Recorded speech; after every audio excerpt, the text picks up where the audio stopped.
ئەحمەد فەتاح دوور لە بەکارهێنانی پێینی کیمیاوی و بە پشتبەستن بە تۆوێکی خۆمانە جۆرە تورێک لە شارەزور بەرهەم دەێنێت کە نزیکەی 8 کیلۆ دەبێت.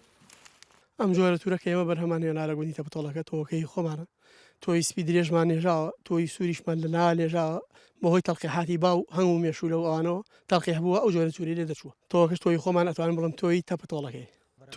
تووری وامان بەرهەم هێنا بەس ئاها گەورە ئێشتا بەرهەم نهاتووە.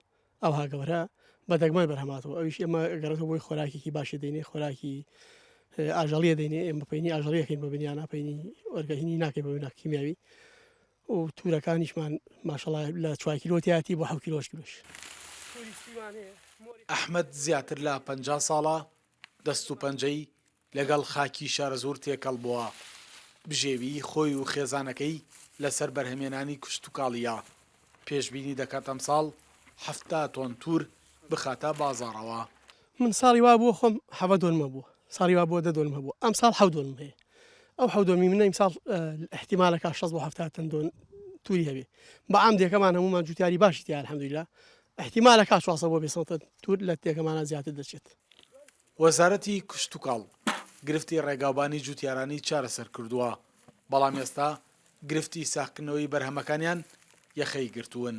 سپاسی وەزیری کوشت و کاڵەکەم زۆر سپاسێکم کە ڕێگە بۆ چاکرین. گرفتی ڕێگەمان نەما، گرفتی بازارمان ئێمە تێچوومان زۆر زۆرە، کرێکار بە 15,000 تاقی بمانە، بە 10,000 بمانە و کرێی سیارە بە 45,000 گۆزێتەوە بۆ شار علاگە کێکردین بۆ بارێک بە 15,000 ئەوانەی تۆ لێ دەرکە کیلۆشی بە 175 200 یا 250 کاچی بۆ مێنێتەوە.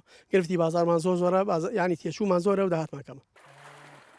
توور ساڵانە لە کۆتایی مانگی 8 دەست بە بەرهەمێنانی دەکرێت تا مانگی 3. لە گوندێکی وەک تەپەتۆڵەکەی شارەزور ساڵانە تەنها لە بەرهەمێنانی تووردا خاوەنی 500 تۆن تورن کە سەرچاوەی بژێوی دەیان خێزانی ناوچەکەیە. جوتیاران لە هەرێمی کوردستان ئەگەر حکوومەت پاڵپشتی دارایی و بازار بۆ ساختکردنەوەی بەرهەمەکانیان دابین بکات، ئەوە لە زۆربەی بەرهەمە کوشتتوکاڵەکان دەتوانن بەرهەمی کوشتتوکاڵی لە هەرێمی کوردستان بگەێنە ئاستی هەناردەکردن. سەڵات جەمیل، کورسات نیوز، گوندی تەپەتۆڵەکە لە شارەزور.